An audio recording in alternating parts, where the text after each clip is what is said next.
afternoon and welcome to everybody to the Climate and Sustainable meeting today. So, any emergency evacuations, Michaela? When the continuous alarm bell sounds, you must evacuate the building by one of the designated exits and proceed to the named assembly point.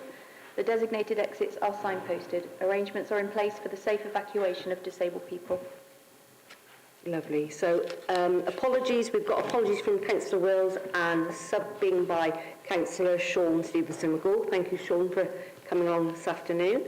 Do we have any declarations of interest on the items on our agenda?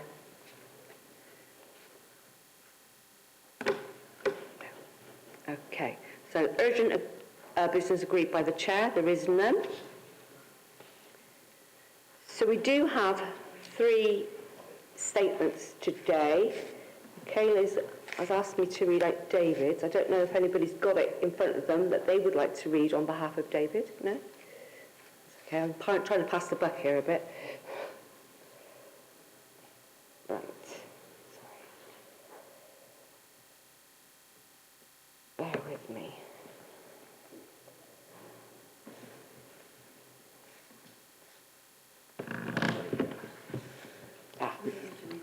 No? Okay, no, that's fine. So if you can just note that statement that David has sent in. Thank you. So we now have Councillor Hurst. Councillor Hurst. Thank you, Chair. My statement was with respect to the bus services, and in particular the bus services for my ward, Odddown. I note that as the recent COP27 is taking place, that one of the key things we as a world, a country, a county and a council need to do something about is improve public transport to reduce car usage. If we have any chance of meeting our obligations to meet net zero, to protect our world and communities and our future generations from calamity, we need to reduce car usage. Indeed, we know the council's target is to reduce car usage by 25%. Currently, in the UK, in the west of England, in Bath and North East Somerset, we're going backwards on this ambition of improving public transport, and we need to do much better. Odddown residents, in particular, want a decent bus service with decent bus shelters, and it makes sense in so many ways. Currently in Odddown, and also in the Kingsway part of my ward, we've had a reduction in the frequency and reliability of all buses, including the number 4 bus and the number 8 bus, which goes to Kingsway. For people in particular going to the RUH, our major acute hospital in the whole of Bath and North East Somerset, this is causing significant problems for both workers and patients. So if you sit on the bus stop or sit on the bus, you will hear people who are going to be late for their appointments. You will hear about workers who are having to rock up to work nearly an hour early to be able to get to their shift on time. Secondly, the cancellation of the Odddown RUH Park and Ride number 42, which helped facilitate getting people to the RUH, has been a real retrograde step and is compounding the problem. And my third issue is that pre-COVID, the Odddown residents used to be able to get their Odddown number 4 bus from the outside of the bus station in the shelter. Post-COVID, the bus stop has been moved to a temporary lay-by without a shelter, with a bench facing the wrong way, and my residents are left out in the cold and in the rain. Only this Saturday there were over 20 people in inclement weather complaining about the fact that they can't go 50 yards into the bus shelter, into the bus station, and be able to access the bus to Odddown from the comfort of the bus station. So kind of Odddown feels like enough is enough, that we as a council need to use our influence with WECA, with national government, and with First Bus to do much better. I know that Councillor Sarah Warren has been working very hard with her team to influence both WECA and government, in particular trying to forge a local alliance for action, but we need to redouble our efforts. My request to the Cabinet at Baines on behalf of Odddown residents is simple. We need to redouble our effort to improve the bus service and lobby much harder on all levels. We need to bring the number 4 bus stop from the centre back into the bus station, and we need to use our influence to bring back the Odddown RUH Park and Ride and make it a protected route. I would like the Cabinet Lead to respond fully in writing to me on the Odd Down residents' concerns about the deterioration on bus services to Odd Down. Thank you. Thank you, Joel. So I have a factual question. Have you contacted First Bus about the number 4 bus stop? Yes, we have. You have, Yeah. thank you. Does anybody else have a factual question?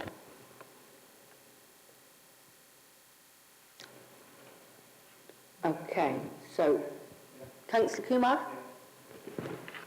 Thank you very much. I have a factual concern in front of us. We have got the Weka mayor who is in charge of the buses. Have you contacted his office and written to them and the First Bus as well? Yes, we have. We've written formally as part of the Odd Down Community Association and raised our concerns. Councillor O'Brien? It's not a question, but could I just agree that the reduction of the odd down link to the IUH is a fundamental problem because it's going to discourage people from using odd down park and ride to get into the IUH. So I totally endorse that concern. Thank you, Councillor O'Brien. So no more factual questions. I don't know, it's not under your remit, is it, Councillor Warren? Because I think what Councillor Hirsch was asking the Cabinet member to respond in writing, so... That's me, and I'm happy to respond in writing. Okay, lovely, thank you. So, Councillor Warren, you have a statement. Yes, it's just a brief update.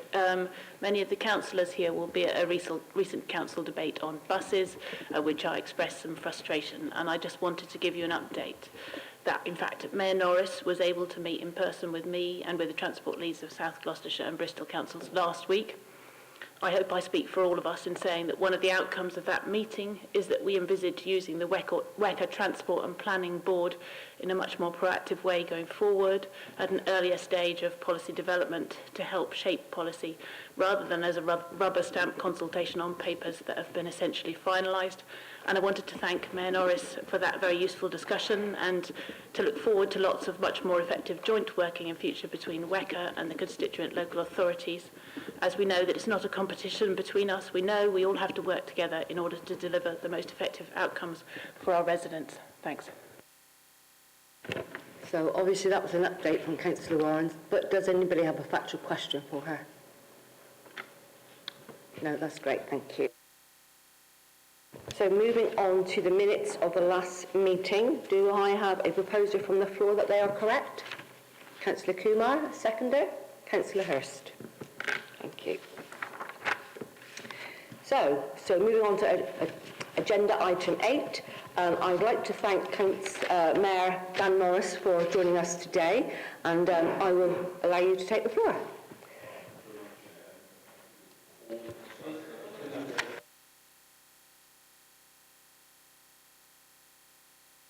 Boy, I'm not alone in that. Is that better? Yes. Can you all hear me? Okay, well, look, it's lovely to see you. Let's just look round so I can orientate myself because I came in and couldn't see everybody. So thank you very much for inviting me here today. So look, we've got some fundamental challenges, not just in our region, but nationally, and that is first and foremost the shortage of bus drivers. It is very acute, it is very difficult, it is unprecedented times. I have to say that it could have been avoided. Government have been warned about the shortage, not just of bus drivers, but also heavy goods vehicle drivers for many years. They needed to coordinate that response because it is a national challenge, it's not a regional challenge, although it impacts on our region, of course. And that would have made a big difference because what actually happened was, as many of you will recall, particularly in the Baines area, as you know, I live in the area, so I get this myself in my own experience. You would go to supermarket shelves not so long ago, and there was lots of things missing because there weren't HGV drivers in sufficient quantity. The government, in their wisdom or otherwise, wrote to bus drivers to say, why don't you be an HGV driver? And wonderfully, they responded, but it left us with a shortage of bus drivers. So we are where we are. I'm not here to point fingers to what's happened in the past other than to factually tell you why we're where we are. Because the challenge from my perspective now is how we identify, firstly, new drivers, and to do that quickly, and effectively and well, and then to recruit and retain drivers, because there's no point recruiting them if they don't stay very long and they move on. What we've got to have is a pool of important resource available to run the buses right across our region. And in our region, there are between 200 and 300 shortage of bus drivers. It's a big number. And if you think bus drivers work something like 50 hours a week on average, you can do the maths and work out how many thousands of hours a month we are short of bus drivers. And that's why we're getting constituents complaining, quite understandably, quite rightly, to say that their lives are being significantly disrupted in some instances, and it's very important that people are able to get about, particularly if they don't have access to any other alternative or can't afford any other alternative. And the reality is that people need to get to their GPs, they need to get to a hospital, they need to get to school, college, not to mention just get around for social reasons, which are, as we all know, acutely important post-pandemic. We realised how important it is that we see one another and are able to interact. But if you can't get around and bus is your only option, it's a big deal. And it's the one thing as Metro Mayor that keeps me asleep at night, is thinking of the individuals who just simply can't get to where they need to be because they have no other alternative. And it's a worry, and the answer to unblocking that and changing that is to recruit drivers. So I was onto this some months ago, to be honest, because I could see where it was headed. And my organisation, the West of England Combined Authority, as I prefer to call it rather than the awful name WECA, which sounds like a massacre in Texas, a terrible name. What I did was I have employed staff to specifically look at pools of potential labour for drivers, because that's what we've got to do. I've asked them to think imaginatively and to think of new ways of dealing with this challenge, because if we carry on with the old ways, we will carry on with a bus driver shortage, and we can't do that. So I've asked them to look at maybe how we can involve women to drive buses. You'll note that most drivers are men. Actually, if we could create a shift pattern that worked for women, because women bear the disproportionate burden of elder care and childcare, we might be able to attract women to perhaps drive, maybe not all the time in the same traditional shifts as men, but maybe for rush hours in the mornings or the evenings or something like that, that would make a big difference to the communities we all represent. So that's the big and pressing challenge, and I would invite Baines and the other councils within the area that I have responsibility for transport for to join in that effort, to be part of that recruitment drive, to advertise at every opportunity in all your materials or in any way that you put out, to ask, are there people out there who want to be bus drivers? I've written to all of you, tell me if I haven't, and you've been missed out, but I've written to all councillors within the West of England Combined Authority, including parish councillors, asking you, because you are the experts in your communities. I couldn't possibly know in sufficient detail the 1 million+ constituents that I have, but you together collectively will have knowledge and information, and I ask you please to let me know if you've got some great initiatives or ideas. I am keen to do new things, so if it means that parish councils take over and run for example, on-demand public transport, so be it. It's not something my officers are keen on doing, but I think we need new solutions, new ways of thinking, new ways of doing stuff, so I'm prepared to look at anything.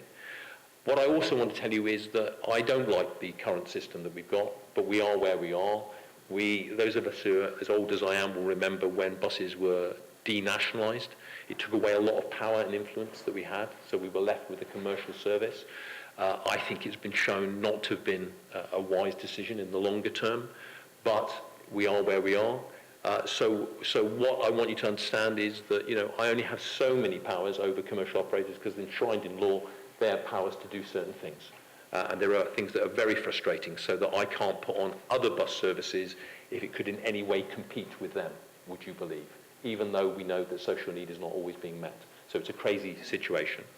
And the other pressing thing is the inflation rate. Now, we all know personally that our inflation rate is about 10% or more, highest for 40 years. But in the bus industry in particular, though it's in transport in general, inflation is over 43% per annum. A horrendous figure. And that's partly because they're having to pay bus drivers more, which is the right thing if you want to recruit them. But also the costs of fuel, of course, have gone absolutely sky high. Plus maintaining and servicing vehicles is very, very high too. So that is why the bus companies have decided to make tough commercial decisions sometimes, and maybe not so tough ones where they're clearly losing lots of money, to restrict the services or the range of services, or sometimes to entirely remove bus services. It isn't an ideal situation. They do need to communicate a lot better. I have an interesting relationship with the commercial operators because I need to work with them to cooperate, to find ways to solve these problems. But on the other hand, my job is also to hold their feet to the fire, which is what I also do. So I always describe it as a steel glove within a velvet, a velvet glove within a steel fist within a velvet glove. I might get it right in a minute. But you know what I'm saying. So it's kind of a bit of both. And we need to do that effectively, all of us. Now, what can you do? Well, money is often talked about when it comes to councils and the combined authority in the area. But I actually have to say that the real pressing issue is not money at the moment. It's actually just the drivers. I've had money that I've been able, theoretically, to provide for services that are being cut and reduced, but there's no one to take them on. Or there are difficulties where some providers want to provide bus services, but their vehicles are not compliant with air legislation. So they can't come into the centre of Bath, and they won't be able to do that in Bristol when it comes up with its air zones shortly, in a few weeks. So there are all sorts of different challenges, but it doesn't mean that my officers don't keep trying. And in fact, of the proposed cuts that have been made or alterations, over half of those have been changed, and we've managed to save them. And Sarah might be pleased to hear this because she raised it with me last week when I saw you. Was it last week, Sarah? I lose track of the weeks now. The number 12 bus from the end of November will continue until April of next year. But what happens after that, no idea, because we're still in the same situation. So we're constantly trying to patch up a very difficult system that doesn't meet the needs of our communities because it's based on meeting profit, not need. But we have to do the best that we can, and we do that best by working together. Now, I'm very happy to work with everybody, if I possibly can, and I'd have infinite meetings if hours allow. But it is a time thing, to be honest. Clearly, you'll appreciate with over 1 million constituents, is that there's only so many hours in my day, and therefore we do need to work wisely and well. So I'm happy to work in the way that Sarah has asked to do, as best I can, but I can't give ongoing undertakings of lots of meetings because what I'm finding, and I hope today won't be the case, but you're entitled to do it if you wish, is I'm finding that people describing the problem, which is important, doesn't get us a solution to the problem because we need to know what the problem is and then find a solution. So I'm all for you describing the problem if you've got a solution, but we need both of those things because to get a solution you need to understand the problem, but what we need is solutions. So while I'm totally sympathetic with the councillor behind me, makes very valid points, and I do agree about bus stops and the importance of that, and I'll come on to that in a moment, what we need is solutions. So one of the solutions might be, in terms of bus stops, is that I've identified some money that the government made available some time ago, that if we don't spend will get returned to government as part of the agreement. Now, we clearly don't want to do that, to improve bus stops. Now, what I would make an appeal to all of you, as councillors here today, please, is can you do your very best to get your officers to move as fast as they can to remove any impediments to progress so that we can spend that money by the end of this financial year. Otherwise, we give it back to government. Now, Bristol Council have said to me that they will hand over the bus stops to me so that that's really helpful because at the moment we have this weird thing where I have responsibility for transport but I don't have responsibility as yet for bus stops, which is crazy. And some bus stops are run not just by local authorities but by parish councils too. It's very complicated, doesn't help. But we need to get on. We need to work out who owns them, what permissions are needed to change so that they can change over. I can take responsibility for those, which unburdens you because they cost money. And you're really cash-strapped, I know, in lots of other ways. But if we could do that and get on quickly, then we could have greatly improved bus stops right across our region. And I really want to do that because if we are going to meet the climate concerns that the gentleman behind raised, we really do need to make sure that we give people a really good alternative. So we have to have reliable buses. Obviously, that means we need drivers, but they have to be affordable. I've reduced the fares to try and do that, and we'll keep reviewing that and seeing how that goes. But we also have to make sure that they are reliable enough for people to prepare their lives and plan their lives. If you can't get to the RUH because you're a doctor or a nurse or you're a patient, can't get there, you can't rely on that, so you don't bother. And we can't have that happen because we've got to meet social need and we've got to meet environmental need. And I genuinely believe there's a climate emergency, so I want that to really happen. So on the bus stops, I want to see really great quality bus stops, and they're not great quality in our region, to be fair. There are some that are better than others, but they are not great quality. I want to see them so that they don't ever smell like urinals, that they genuinely protect you from the weather, that they have emergency buttons so you can feel safe whatever the time of the day or night that you are standing waiting for a bus, that they have excellent information, which is certainly not the case. We don't have state-of-the-art information services at the moment, and people need to know where a bus is. Even if it's delayed, they can make other plans if they know, but they can't rely on the information they're getting at the moment. There's too many phantom buses. We need to make sure that there's places to charge your phone, because we don't want people being stuck on a bus stop, not feeling comfortable and safe because they don't have enough energy in their phone. And we need to put a green roof on the bus stop as well, so we can help the environment rather than just have a plain roof. So there's all sorts of things we could do. There's lots of money to do that, but we need to get on. Now, Bristol have said they're going to hand over their bus stops. That gives them a green light to move ahead fast on that if they move quickly, which I suspect they now will. I really plead with you to do the same, or you will miss out, because the money needs to be spent and it needs permissions to change the ownership to get on with this. I ask you please to do that. And you're running into elections, I hate to point this out, but if you don't do it, I will be pointing to the ones that do. So get on with it, please. I don't care which party you are, get on with getting bus stops over to the combined authority, please. And if you can't do it here today, between you, please get on to whoever it is within your organisation, council leader, cabinet, whatever it is, to do that, please, because there's money there, and the public expect us to spend it if we've got it. Okay, I think I've rattled on a very long time, so I'm going to stop now and happy to take questions. Thank you. Thank you, Dan. I just wanted to let the panel know that we do have the Baines Scrutiny representatives here with us this afternoon, Councillor Dugard and Councillor McPhee, so thank you for coming along. So our panel members have 2 questions each, but they normally take a 5-minute statement with it as well, just to prepare you with that. So first of all, Councillor Crosley.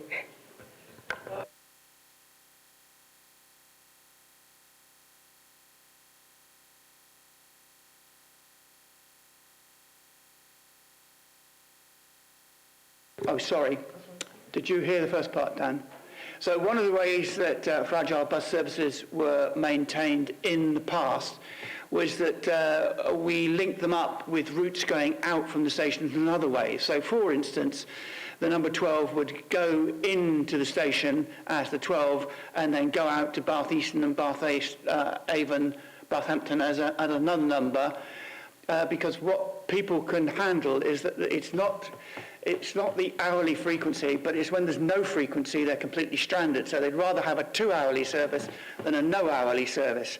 The first question is, are you looking at, when you've got fragile routes, how you can merge them and they go in and out as different numbers, but they provide 2 services, perhaps at a less frequently service? And secondly, on your issue of bus stops, I'm more than delighted that we could work in partnership with you, but I don't quite see why we should transfer all of them. Why can't we just work in partnership to provide the improvements that we all need for these bus shelters?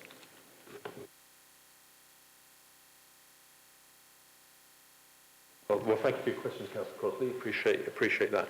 Yeah, anything that's flexible is great by me, because we need new ideas.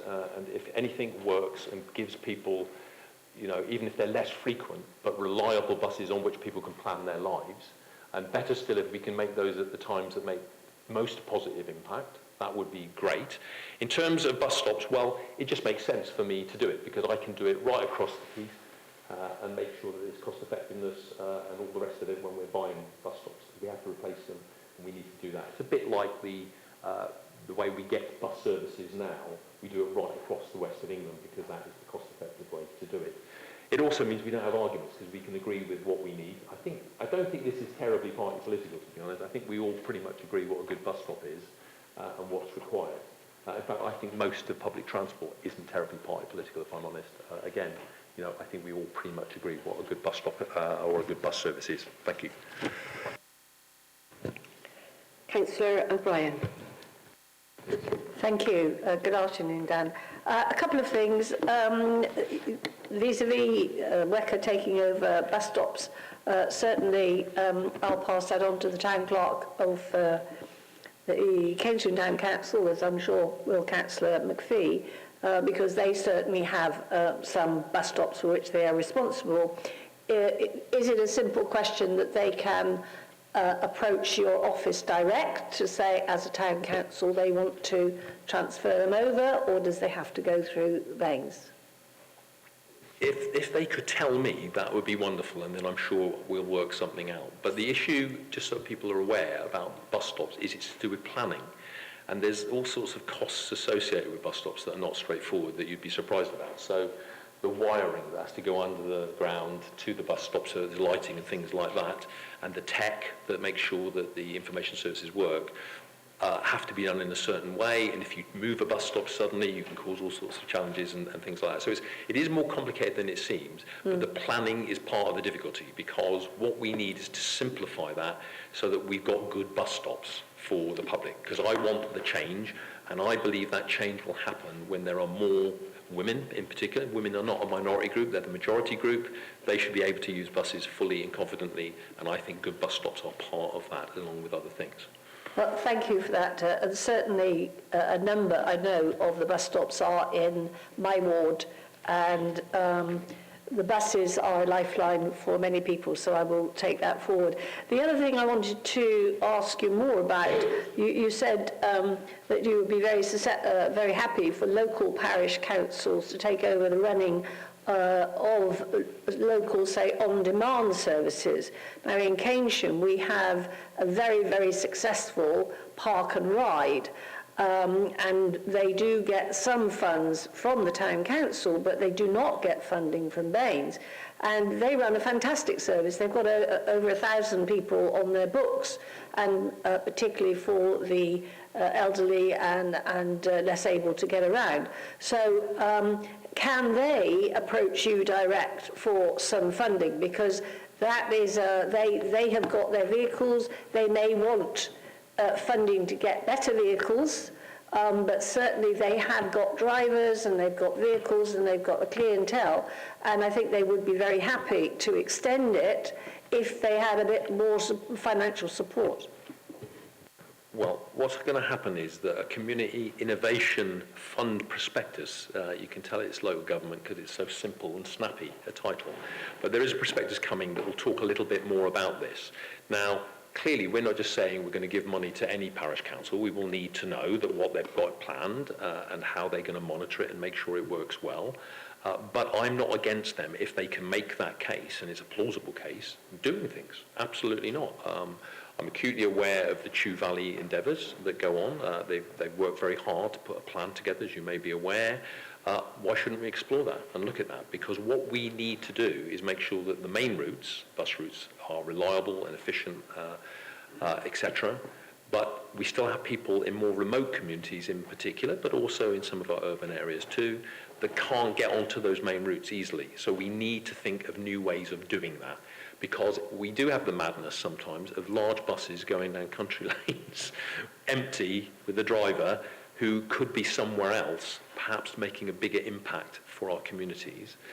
And also, we haven't got to train people to the same level if they're driving smaller vehicles, which is also helpful when we've got a bus driver shortage. So we could leave the ones that need the full licence doing the routes that only they can drive, and perhaps use people on minibuses and other sorts of transport, whatever that might be.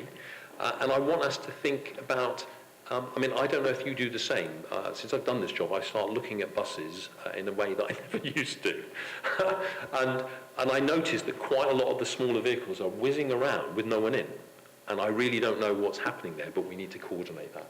Because it does strike me that we could get this lined up a lot better that might make a bigger difference for our communities. And again, you councillors are going to be the experts in your community. So if you know of resources and services that are being provided and you think that they could be cooperated to work with others or in a different way, please say and come to me. And if you go to my offices, they will respond to you, but you might find it better to come to me just because it'll circumvent things.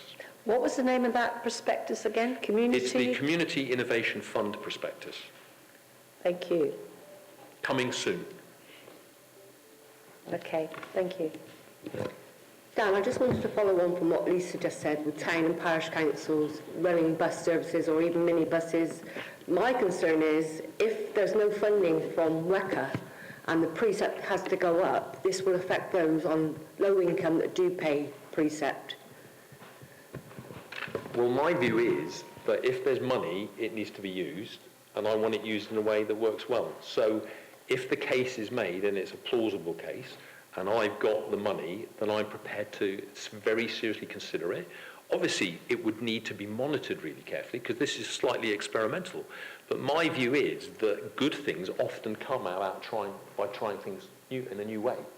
And we will have to have expectations amongst our community. I will have to liaise closely with you to explain to you that, you know, we might try 10 new things, and probably 6 of them might not work. And you will need to tell your communities, look, we'll have to see, how does it work?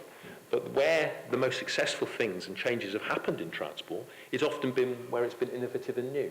And there have been things that have fallen by the wayside. So we need to let the public know that, because all these things take time. And it's not simple. It's not like if we decided that we wanted new minibuses. If you ordered a minibus tomorrow, a new one, it's 12 months, Alex? I think it's a 12-month. And if it's an electric one, it's an 18-month wait. So second-hand buses are in great demand now. So maybe we have to think about that if we want to get things done more quickly. But there's lots of challenges, but what's sure is nothing will change unless we think of new ways of dealing with this, because the old ways will result in the same outcomes. So we've got to be thinking about new ways of doing it. And, if I've got no prejudice whatsoever, no prejudgment, if a parish council or any other organisation for that matter that's credible and, is obviously lawful, comes forward and says, this is our proposal, look at it on its merits, and if it's got a chance to really work, I think we should explore it. And also, all our communities are not identical.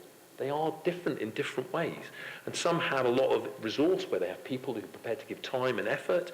What I don't want, and this is just one heads up though, is what I don't want is us reinventing the wheel over and over. So what I would hope is that West of England Combined Authority could pull together some experts in the area of providing on-demand services so that parish councils and others could refer to that expertise, so that we're not all doing this separately. It would be crazy. That would be an inefficient way to do it, because you will need support if you're going to do it. But what I want is committed people, and no one's more committed to their own community than people who live in that own community, because they want to see it work. They want to see success and things happen. Thank you, Dan. Councillor Hurst. Thank you, Chair. So my first question is linked really to my statement about the RUH park and ride thing. And so I guess the simple question is, what can we do to kind of improve that situation for the workers of RUH and for the patients? And I guess picking up on your theme where then you want solutions as well as not just a description of the problem, I think there are some things we could think about. So one would be working more closely with the RUH to identify the right partnerships and incentives to kind of see whether we can improve that. And certainly I think that the thinking about the conversation with First is also important. So I think First were part of the problem because they shifted it from a half-hourly service to an hourly service. People became fed up with it, stopped using it, and then the passenger numbers decreased, and then it became non-viable.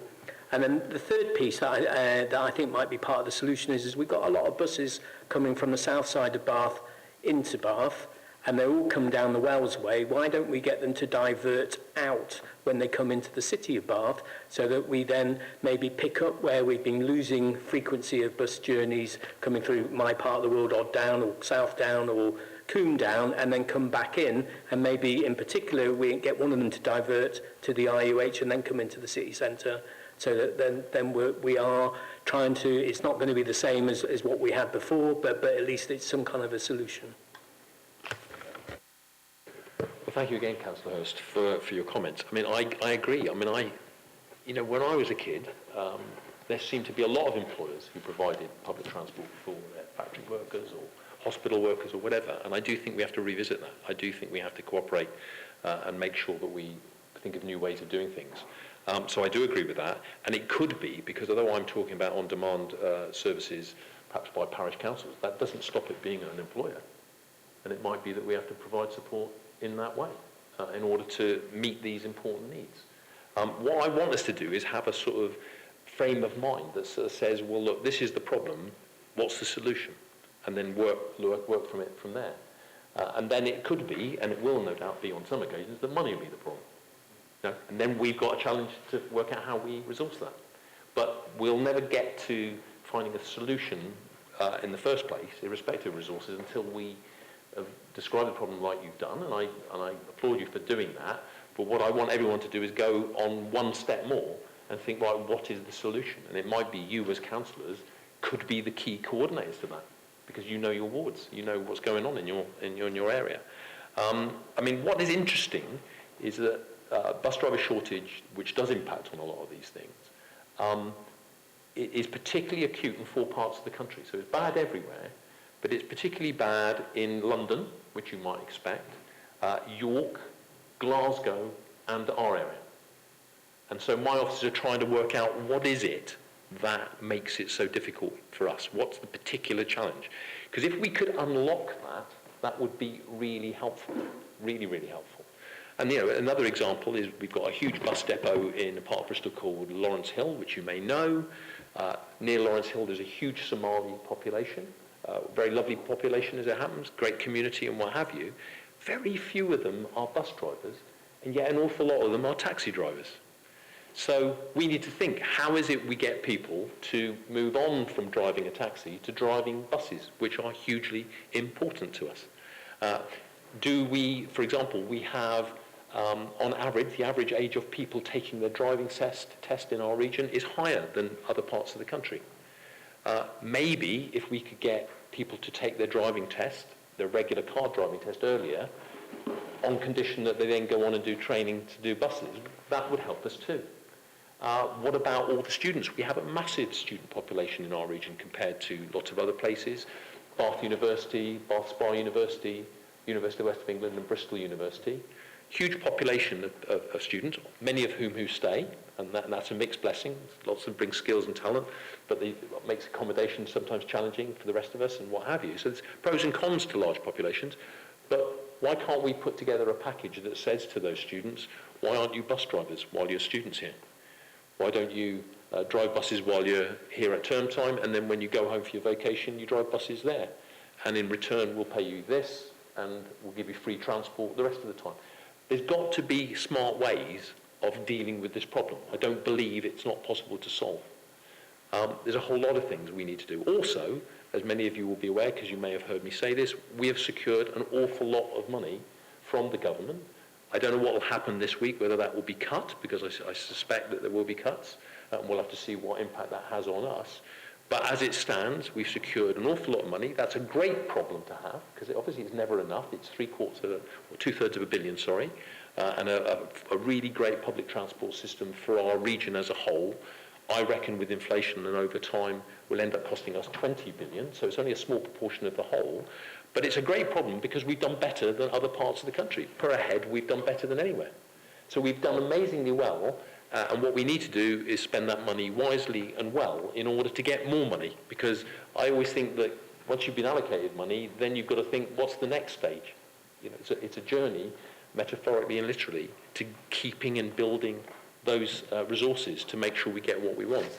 And that means, and you'll probably know the priority is the A4 corridor between Bath and Bristol, and back again, of course, it's a two-way thing, and mainly on buses, and I want to see that succeed. And there are reasons for, not just the reasons that have been mentioned by colleagues here today, but for economic reasons, because Bristol is a huge economic powerhouse for the region, but Bath has huge advantages too, and the wider area.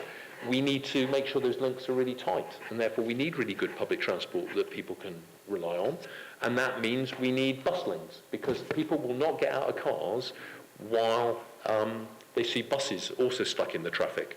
So we are going to have to think about bus lanes, and that particularly is a challenge in Brislington, for those of you who know it, and places like Salford, where it's very narrow. So we're going to have to think of some ways of how we can free up that traffic, because we'll only get behaviour change, i.e. people moving out of cars. I'm not against car use in the sense of, I think that largely rural communities are pretty stuck with cars for the foreseeable future, but in cities there should be better options. But we do need to give people that choice so that, you know, they can see that it makes a lot of sense to get on a bus rather than use a car. Even, you know, even if you end up keeping a car, we need them to make fewer journeys. And we all understand it, I think, because if you're in central London, you no more think of getting in a car than flying. You'd jump on the bus or the tube or whatever it is. You wouldn't do anything different. We've got to get to that stage, and we'll only do that by getting all these bus lanes, that this money that we've managed to secure, I'm pleased to say, is used in a really meaningful and effective way to change people's lives, because it's a great problem we've got. We've got this money to spend, now we've got to get on and cooperate and do it. Thanks. Thank you. My second question, if that was all right, was looking at the paper that came with the agenda. There seemed to be a growth in passenger numbers in both Bristol and South Gloucestershire, but a fall in passenger numbers in Baines. And the bit that I then was struggling to understand was there also seems to be a reduction in Baines around satisfaction, for customer satisfaction or passenger satisfaction. And I'm wondering whether is the funding maybe skewed a little bit towards Bristol and South Gloucestershire, and that's driving reductions in journeys and reductions in satisfaction of passengers? Okay, that's a very legitimate and fair question. My analysis of it is that actually Bristol is hit harder at the moment by all the challenges. They have, now look, I'll say this carefully, they have about 5% of their services that they're not currently able to offer. It's about 2.5% in Bath and South Gloucestershire. So it is mainly impacting on Bristol, but that's no consolation if you're waiting for a bus that doesn't turn up wherever you are, Bath, North East Somerset or anywhere else. And part of that is because in Bristol there are major roadworks also going on. So we need to be cooperating because we need to coordinate when those roadworks happen across the region so it doesn't coincide with other challenges, because it does seem kind of a bit arbitrary sometimes, I think, when roadworks are undertaken. And we perhaps should be thinking, right, well, when are we going to do them, where are we going to do them, what order? But that needs cooperation, and I know that's not always easy to do. It's easier said than done. I can't remember the other part of your question, sorry. Well, the satisfaction and the bus usage numbers. Yeah. Right, well, the satisfaction I would expect to go down because services are less good than they were 6 months ago. I think that will be corrected in about 12 months' time, and hopefully sooner. But I don't expect those satisfaction ratings to go up fast until then, until there's a genuine change. What I worry about is the longer that takes, the more people will find other alternatives than public transport, and we need them to do that. And then I suppose, what was the other thing I was going to say about the figures on transport? Yeah, it's demographics. There's a whole range of things. What I think is kind of key to remember here is that we do need to recognise that many bus services are still working quite well. Okay, but when they go wrong, doesn't it impact on people?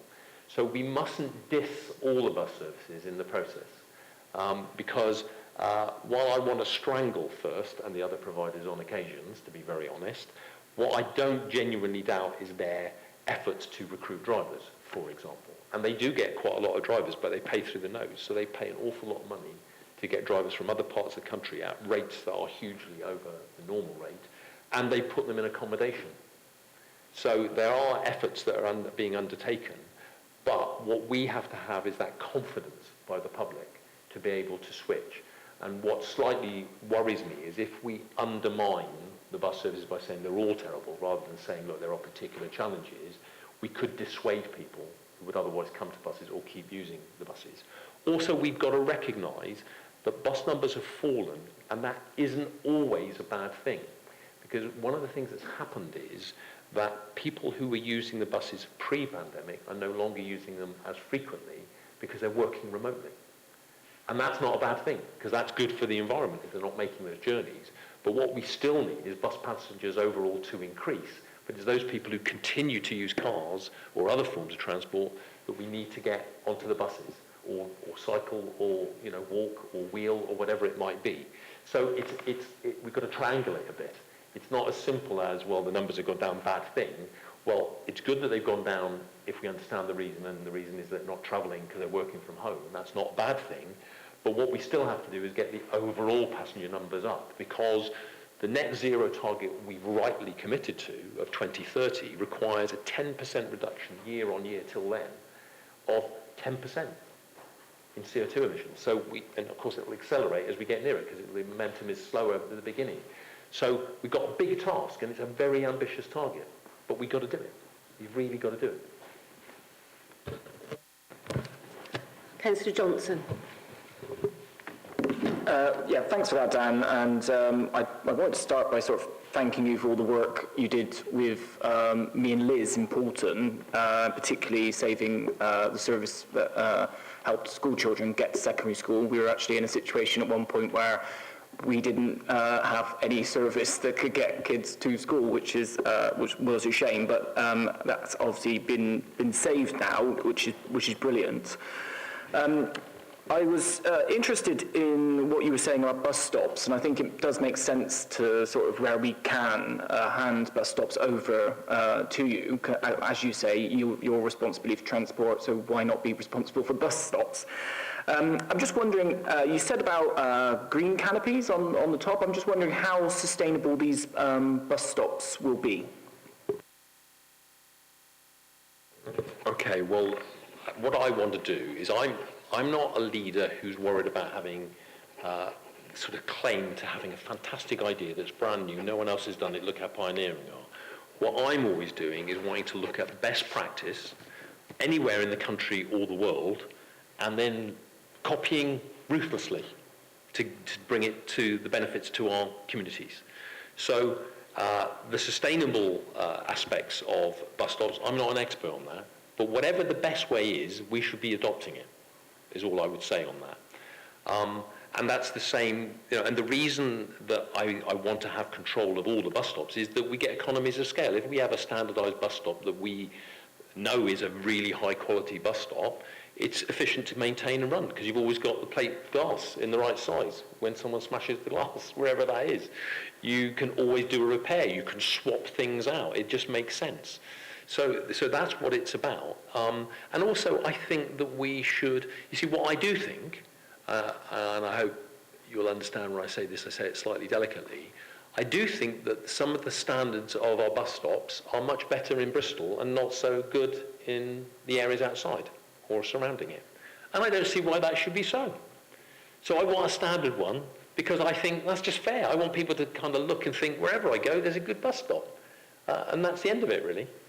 So I think there's, logistical good reason, I think there's financial good reason, and there's also a fairness good reason for doing it that way. Thank you for that. You might be aware, but Unite the Union are calling for employees or employers, should I say, sorry, to have a lot more responsibility for late night workers and how they get home, such as bar staff. I wondered what the Western England Combined Authority was doing to play its part to help that particular situation. I know you said about emergency stops, push buttons on the bus stops, but is there a way we can guarantee the last bus will always run and it's not the one that's cancelled, leaving people deserted? And also whether there was any opportunities to actually run services later into the early hours. I know in Oxford, for example, a similar distance from as Poulton is from Bath. I was staying at my friends, and we were able to get one at 4 a.m. From Oxford back to Wallingford, and it worked well. It kept people safe, and everyone was always able to get home for a fair fare. I just wondered what the West England Combined Authority was looking at. Well, what we're doing is we're getting people to sign up to our Good Employment Charter. So there's sort of certain standards that we want employers to offer employees. And that includes thinking about how people get to and from work, because I think they have a duty of care in all sorts of ways, which I'm sure we all understand. But the other thing I want is certain minimum standards from the bus companies. So where they have a route, obviously hopefully we'll have more all-night routes, because that does impact largely on working people in important areas. But what I want them to do is, if there's a bus timetable and the last bus is at a certain time, whatever the route number, I want them to always honour that last bus, even when there's start shortages. So even if they cancel the buses before, I never want them to leave the last bus to be the one that they cancel, because you leave people stranded. So I want them to think smarter in that way, because of course, obviously you want all the buses to run and you want them all to turn up.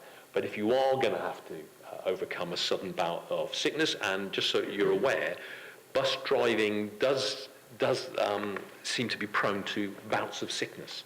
So I guess it's because people work in close proximity to one another, or they're meeting the public a lot, but they find that, some weeks there's a lot of people out. So they do have to make last-minute changes, but I don't want the last-minute changes to be that last bus, because it leaves people in a very vulnerable place, and I don't want that to happen. So that's the kind of things that I am negotiating all the time with the bus companies. But I know sometimes the issue of franchising comes up, Grant. Because people perceive it to mean that we would have more control over timetables, costs, routes, etc. And those things are kind of true. But what I don't want anyone to think in this meeting today is that that's a fix for what we're facing this autumn, over the winter and the spring and beyond. Because my good friend and fellow minister under the last Labour government, Andy Burnham, he's had a little bit more time in his job than me, and he's only just decided, after 4 years of very careful consideration, to go down the franchising route. And he also has an income stream of very profitable trams that we don't have, which is very frustrating for me, because I am constantly haunted by the fact that, and it's very nice to be able to say something that isn't derogatory to Baines, but Bristol and Gloucester, South Gloucestershire councils, were offered, in today's terms, about £1 billion when I was last in government, to create a transport system using a tram between Bristol and South Gloucestershire. And because they messed about and argued, that money ended up going to Nottingham. Now, do any of you know Nottingham? But I can tell you it's got a lovely public transport tram system, which should have been part of our region, and would have no doubt have extended to Bath. And I get lobbied more about trams in Bath than any other place I go, actually, because there's some real fanatical, keen people who tell me all about the fact that it wouldn't fall through the cellars any longer because these trams are lighter and stronger and all sorts of things. And do you know what? Wouldn't it be lovely to see something like that? So we could have had the head start if South Gloucestershire and Bristol councillors have got their act together. Sadly, good luck to Nottingham, but it's the beneficiary, and that's exactly why I came into this job, because it drives me crazy. In fairness, wasn't it Dawn Primarolo that talked because there was a system scheduled between Bristol coming into Bath, and Dawn Primarolo talked it out of time. Don't know about the Bristol to Bath Dawn Primarola thing. You'd have to let me look that up, but I'm sure Dawn would have something to say if I spoke to her.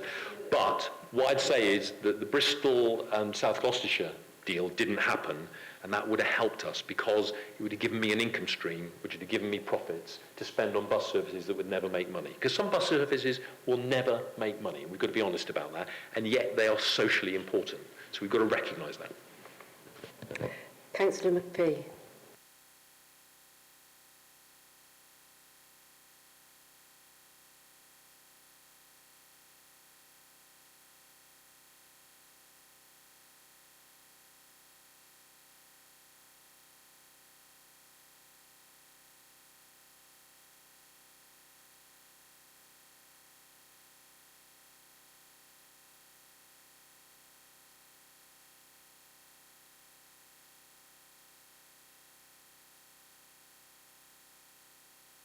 Hal, is your mic on?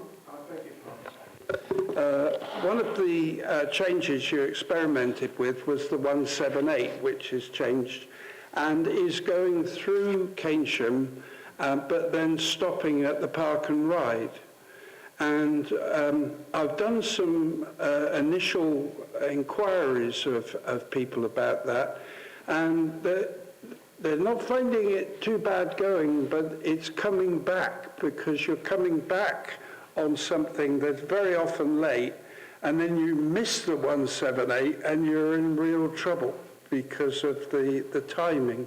My question to you is, are you going to do some sort of qualitative questions or investigations because otherwise what I fear is that people, it's not going to look very good, the 17 performance, the 178 performance. But I feel that if you ask the questions, you'll find out why, and that actually letting the bus go through to Bristol, as it used to, will be by far the best thing. Okay, that's a really good example of where the rules are not helpful, because I wanted to look at a solution to meet some of the challenges that you're describing, and I was not allowed to find a solution because it would have meant competing with another commercial service. Right. So that is a real pain, and that's something that we all have to work on with government, whatever government that is, whether it's the current government or a new government, to get these kind of rules that don't help. They're not meeting the needs that we all agree on, I think. So we've got to think of ways of dealing with that. I suppose what's the other thing I wanted to say to you? I don't know if there's anything I can add, really, because that is the challenge. It's about how we get things more streamlined and more logical. And even if I had all the powers today on franchising, where I could determine routes and costs and frequencies, that still wouldn't mean it was the world's best bus service, to be honest, because we still only have so much resource. And I want to be clear about this. And I often get people who talk about bus routes in the past as if they were absolutely wonderful and everything ran smoothly. And that's not my recollection from my experience. And lots of bus drivers tell me when they were former bus drivers that there were always challenges. Buses is about running buses is a complicated business.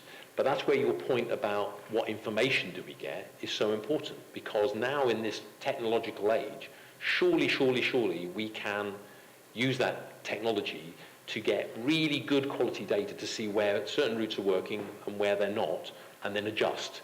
Because that's what's exciting about technology.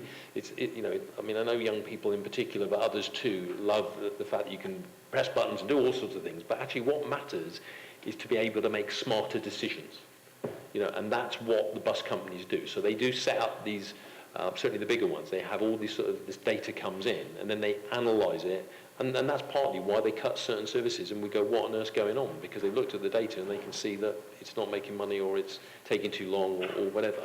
So yes, we do need better data, and I do insist on that, but in fairness, they actually want that as well, because that helps them as commercial operators. Not that that's my concern so much, but it does help. But the information is important, yeah.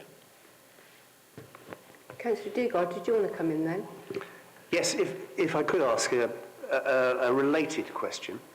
Dan, Baines contributes just under 5.2 million in the transport levy per annum to WECA, and that's out of 19.5. So we actually punch above our weight. That works out at £26 per head, where the WECA average is 19. And you've got on record as quoting other combined authorities that are above 40, and Andy Burnham, you mentioned, I think he's at 63, 64, something like that.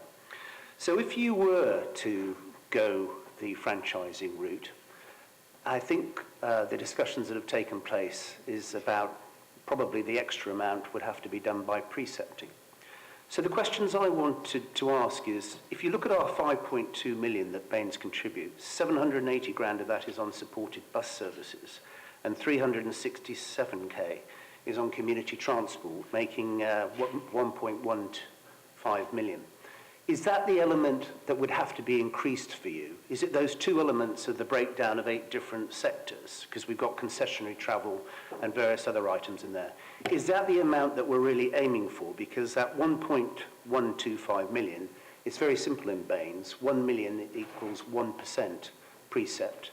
1.25 would be a 1.25% precept. So is that of the quantum that we're really talking about, that if you were to franchise and you were to get a precept, that you would be looking for, say, a doubling of those two amounts by an extra 1.25? Winston, I don't know the details, so I can't tell you, I can't drill down to that level of detail. What I can tell you is that I do think precepting is probably an important thing to be doing in the future. I do think anomalies between different councils don't help when it comes to the levy, for example. What I know is that however it's divided up amongst us here in our region, compared to other parts of the country, they pay a higher levy. And what I think is important is that if we had a precepting system, it would be down to the Metro Mayor, whoever that person ends up being in the future, because I'm guessing that it'll take that long when that actually comes about, if that's where we go, that they are mindful of what people can afford. Because, what's difficult about any decisions at the moment is it's unprecedented times. People are having such a struggle that to consider putting up anything is really, really difficult now. You guys are going to be having to think about that in terms of council tax, and you may have restrictions removed to allow you to increase council tax significantly come the budget later this week. But you may not want to exercise that because you might find that you couldn't possibly put that on your communities because they're having such a hard time. So it's kind of hard to answer your question really, Winston, about the future, because I think we're so obsessed, and understandably so, with the now. Let me just pin you down. Yeah. All right, let's be a little more precise. Is it the supported bus services element and the community transport are the 8 different categories that the transport levy's broken down to? Are those the 2 vital areas, if you were to precept, that you would need more support? I mean, logically, supported bus services, it says what it says, and community transport we've talked about also in this meeting. So those are the 2 most vital elements rather than the concessionary travel or the integrated transport or the RTI or the Metro Bus or Travel West or integrated ticketing. Or are they? Okay, I mean, the general answer, look, I'm going to give you a politician's answer, surprise, surprise. The general answer is yes, okay, but we could get money in too, and I'd want to. Because what I want is a basket full of different income streams. So because there's always going to be ups and downs and flows that adjust and change, and that we shouldn't allow that to impact on our communities. If we were too reliant on one source, that makes us hugely vulnerable. And, if we, I bet if I asked us to put our hands up, there isn't one of us here who doesn't say buses are important, yeah? And you would want to give more resources. The problem is you've got other demands, yeah? So you're always competing important things against important things. So that is the difficulty.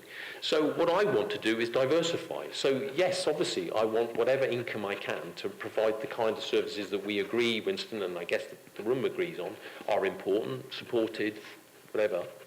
But I don't want to be over-reliant on anybody if I can possibly avoid it. So that's what I suppose is the answer to your question. It's not a specific answer because I'm thinking how we get through this winter, to be very honest, and I'll gladly be happy to worry about what we do in future years on funding because I've got through the winter and this awful bus driver shortage. But that's the general thing. So yes, in general, but I want to have more than just a reliance on a council or a government or anybody else. I want to think of other ways of bringing in resources because I've got to be imaginative, not just everybody else. I'm asking everyone else to come up with solutions. I've got to think of solutions to my funding challenges too.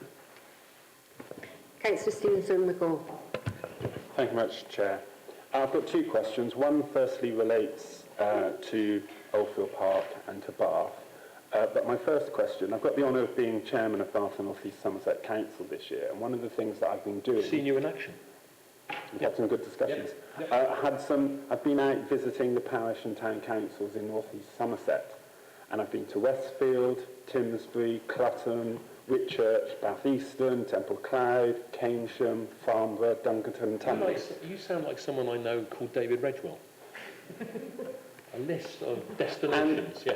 The one thing that has united all those parish council meetings that I've been to, or town council meetings, has been discussion about buses and the changes that have been forced on the communities from first this autumn. And I acknowledge what you said earlier about the bus drivers and bus inflation, which is quite astronomical, 48%, was it 48%, I think? Yeah. But that doesn't help the communities. Declaration, I live in Timsbury, even though I represent a ward in Bath. I'm a parish councillor there as well. And that service, and I know you've done some good work with the communities, the parish councils, and bus campaigners to save the service until April. But as you heard from our councillor from Keynsham, it's been truncated, that route. And for Timsbury, most of the services now are diverted away from the village. Only the City Star service goes through, whereas a bus and the first service on the 349 come through. That puts those communities in a really hard position. you're supporting, and there'll be some great work on improving bus lanes on the A4, the A367, and the A37, that triangle. But for those communities in the centre of North East Somerset, High Littleton, Timsbury, Farnborough, Marksbury, up to Keynsham, they feel left behind in terms of that public transport network. And I'm just trying to work out how you can work with campaigns like Damien Valentine and other people who've put suggestions about having a Bath to Wells service through the A39 and things like that. How can you work with those communities for those innovative solutions to providing services not on those three strategic transport routes within Baines? The new timetable is a nightmare. You have to understand what bold means, what a P means, what an X means, what an asterisk means, what an MSN means, what an SNT means, what a percentage sign means, what a plus signs means. How can local residents in Timsbury or in Farnborough or High Littleton understand the timetable? I know you've done the best and you're supporting it with £20,000 a month. It's fantastic news, and thank you. But going forward, for those residents to understand, if they want to go to work in into Bristol city centre, or if they want to get to the hospital at Paulton, they need to have a far better timetable going forward. So when you're making these really difficult decisions about funding and supported services in the autumn, through the winter into the spring, please think about the 178 and those communities along there, because they have no alternative. It's different if you live on the A37, the A367 or the A4, but for those communities, they are hanging on by a thread, and any notion that we want to support those residents making positive decisions about the climate emergency, getting their kids to school, as our colleague from Poulton said, we need to support that route. So how are you working with those community campaigners and FIRST and the other groups around new solutions for that area of the authority? Okay, well, thank you very much for the question. Well, I know those communities pretty well because I had the honour of representing them for a very long time, so I do understand many of the issues. What I'd simply say to you is that that's what I'm really appealing to. I'm trying to say I want new ways of working towards these problems and challenges. And so what it will require is a better way of firstly identifying the challenge, which you've done again, but it's the next stage that's the hard bit. And I think that's the point of your question, I suspect. And my view about that is that it needs local community groups, and that could be parish councils, but it doesn't have to be. It could be anybody who's credible to use this fund that I'm hoping to set up, and that will be an incentivizer, because I think there are really good people. I know Timsbury pretty well, and that's one of the communities I think is stronger than many others that would have that wherewithal to perhaps come up with a really good solution. So I want to kind of liberate people to come up with good ideas with the incentive of knowing that if they've got a good enough idea, something could happen. Now, it is difficult because you're right about the routes around Timsbury in particular, but High Littleton too. If the routes are sort of jigged around, that kind of meets somebody, but it then slows the route down, and then it makes it less attractive for other people. So it's always a cost-benefit analysis, all these things. I suppose the bus thing, the bus timetable data, well, you're absolutely right. I mean, it's appalling, actually. It's like really, really bad. And one of the things that you may be aware of is over the summer and since, I've done a lot of public meetings directly with people because I never trust my officers are lovely people, but the only way you know what's going on is to talk to the public because they'll tell you warts and all what's really going on. And one of the things that became very clear to me was that the public weren't actually aware of a number of bus services that serve their own communities. And that's not their fault, that's the bus companies and my organisation and anybody else who's involved with this information, because we have got to tell people what's available as well, and we have to do that in a way that's meaningful so that your grandparents and my parents can also be part of the knowledge so that they can make decisions that benefit their lives too. So the answer is you guys as councillors are largely responsible and can be helpful in making a difference. So many of you have come forward and lobbied me and have had really good ideas for which I am genuinely grateful, because new ideas are hard to find when you've got a tough solution, but you have come up with them, and I want to encourage that. That's why I write to you. That's why I have Zoom meetings with you, because, as I said, this is above party politics. This is about, it's about public services. And public services, I think we largely agree on what a good public service is. Where we get into difficulty is where we get to funding. But the challenge we got with buses at the moment isn't funding at the moment. It'll come back to funding fairly soon. And I think, is Kevin still here? I can't see who Kevin is. Oh, he's gone now. But I mean, we had a bit of a ruck not so long ago because Kevin and the other council leaders in the region put their hands up to increase the levy by up to 10% and then ended up increasing it by 0%, having made that commitment. Now, that was a blow. As it happened, it hasn't been the blow that has made the difference to us now because it's been the bus driver shortage. But once that's sorted, which is my earnest endeavour to make that happen, we will get back into funding, and then it comes down to making difficult choices, and it'll be whether Timsbury and High Littletons and Poltons in North East Somerset, or Bath, which has particular challenges. I'm hearing a lot about the buses going to the east of the city that are particularly difficult and hard hit, particularly for school kids. And then you go into Bristol, there's loads of communities that are completely isolated. It's not unique to your own wards, it is happening right across the region, I'm sad to say. And actually, North Somerset, which I have lesser responsibility for, but some, is particularly hard at the moment, where there's absolutely no transport as well. So it is a really challenging time, but I am optimistic that if we use this time to change things in terms of the way we communicate, the way we come up with good ideas, irrespective of resources, we will be in a better place. Because what would be criminal is if we sat down and just said, oh, it's bad, and didn't think how we could correct it when things get better. And I believe it will be 12 months probably before it's significantly better. But I don't want to knock the bus services that are running and running well, because lots of people actually have quite a good bus service. It's just that if you're one of the 5% in Bristol or the 2.5% in Baines or South Gloucestershire who doesn't, it's miserable for you, because it doesn't matter how many other people have been affected, you're being affected and you know it. Okay. Councillor Bromley. Oh, sorry. My second question was related to Oldfield Park and Bath and our universities. Now, we know that about a third of the first drivers in Bath support just the university routes. And those students, you say, many people have a good bus service. They have a fantastic bus service.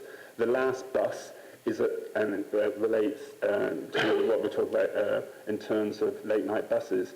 At 4:07 is the last bus in the morning, which goes through Oldfield Park, and the first one starts at 5 a.m. And a third of the bus drivers in the city are providing a nearly 24/7 bus service to the student community, which is half my residents in Oldfield Park, but to the student community. Yet, the residents in Oldfield Park who rely on the service to go up to Haycombe Cemetery or other services across the city, or even, as I said earlier, in our rural areas in North East Somerset, don't get buses at all, and those villages get totally isolated. So how can you work with those two universities and with the West of England and Bristol, because we can't run bus services, but the universities might want to explore running their own bus services and have their students staffing those bus services for students, rather than all the resources of First in Bristol and Bath prioritising those good 24/7 bus services to university students. What are you doing to discuss those issues with those four universities, with their student unions, so we can have a better equity of bus services for both long-term residents, our rural residents, our school children, and not just students? Well, thank you for that question. Really good question. I've been thinking about this some time and already having discussions about exactly that. So one of the things that is clear to me is that quality of service to the universities is a commercial decision, and because it can be afforded, it can actually pay its way. But what I'd like to see is a contribution from universities. Bristol University certainly make contributions, as do the University of West of England. And I'd certainly like to see Bath doing that, because I've just spent a load of money helping, I think it's the 22, I can't quite remember off the top of my head, to be honest. But what I'd like them to do is be, they're big businesses, they're £1 billion business a year annually, and it's very important that they have students that can get in and out to make those businesses work. But it does mean that the university has a responsibility, I think, to the wider society, so that if they were contributing to some of those costs, that wouldn't necessarily change the service that's being provided for their students, but it might allow us to meet some of the challenges that you were talking about, to provide a more frequent service or a wider round-the-clock service to other places that might need it as well. So I'm looking for this comes back to my point about getting other funds in from wherever they come from. And I think there's quite a lot of employers. When I was a kid, British Aerospace, Rolls-Royce, all the others used to provide coaches for their staff. Now, I know it's a slightly different world, but I don't see why they should leave it to the public sector, even if it's got commercial involvement with the bus providers, to provide getting their workers to and from the workplace. I think they should be contributing to that. So that's what I'm looking at. In terms of discussions and what I'm doing, well, Alex will give me the latest update in a moment, no doubt, but I've certainly asked for there to be a meeting with the Vice-Chancellors to talk about exactly this, and obviously I won't say too much because I need to talk to them first. Also the student union leaders, because I think that is important too. Because what I do think is that people who benefit from our community, like higher education institutions and colleges, do have a moral obligation to contribute something wider than what they're doing now.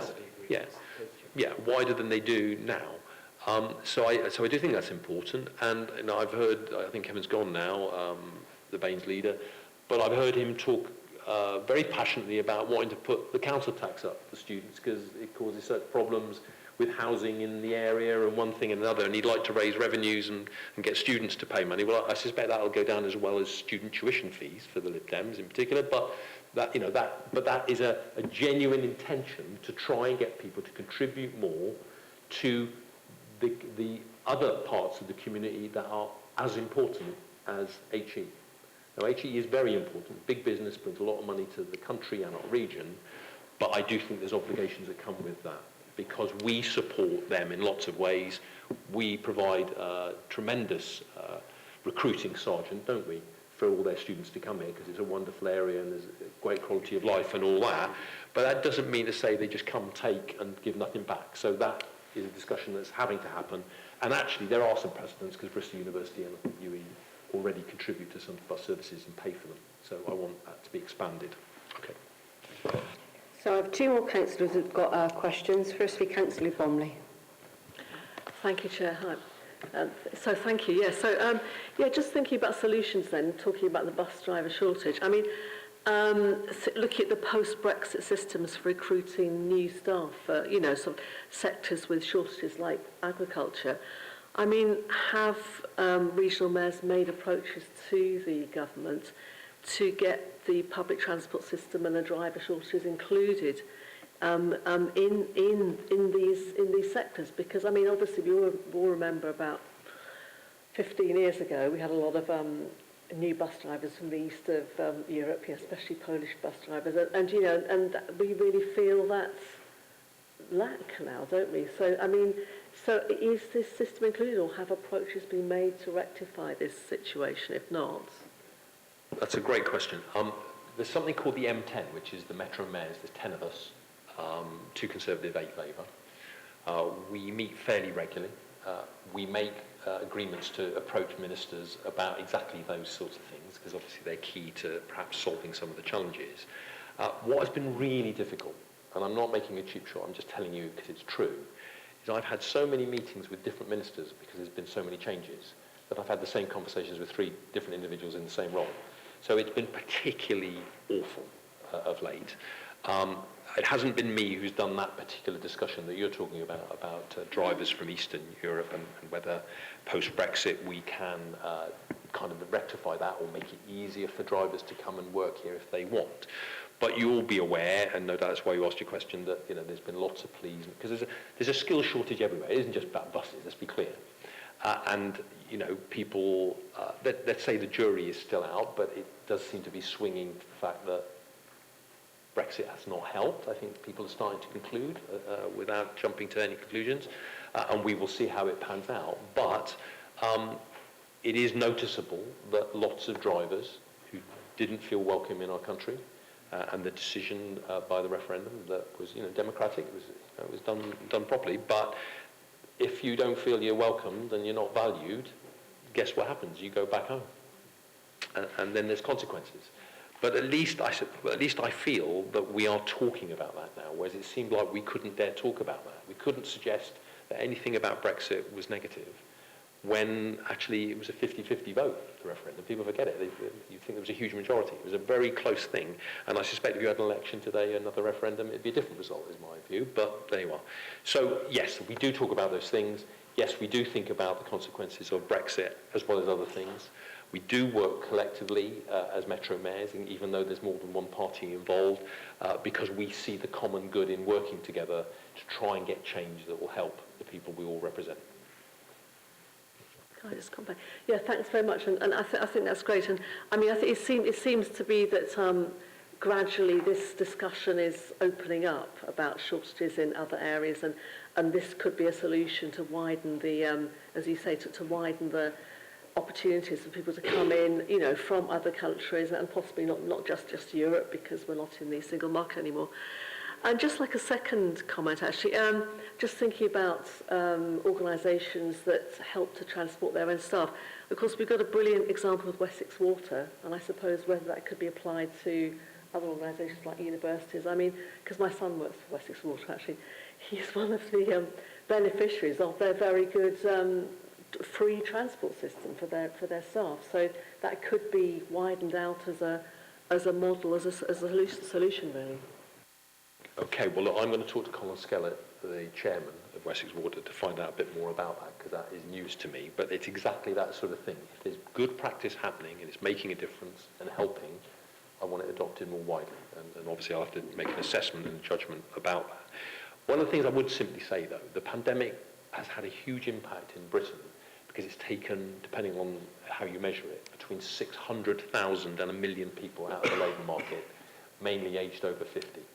And what they, I suspect, have decided is that even though they'll be worse off because they won't be working up to retirement, they just figure that their quality of life, having been working from home or being at home more, or whatever it is, or walking their dog more, they've decided to leave the workplace. And that is a particular challenge. That's why it's so hard for us.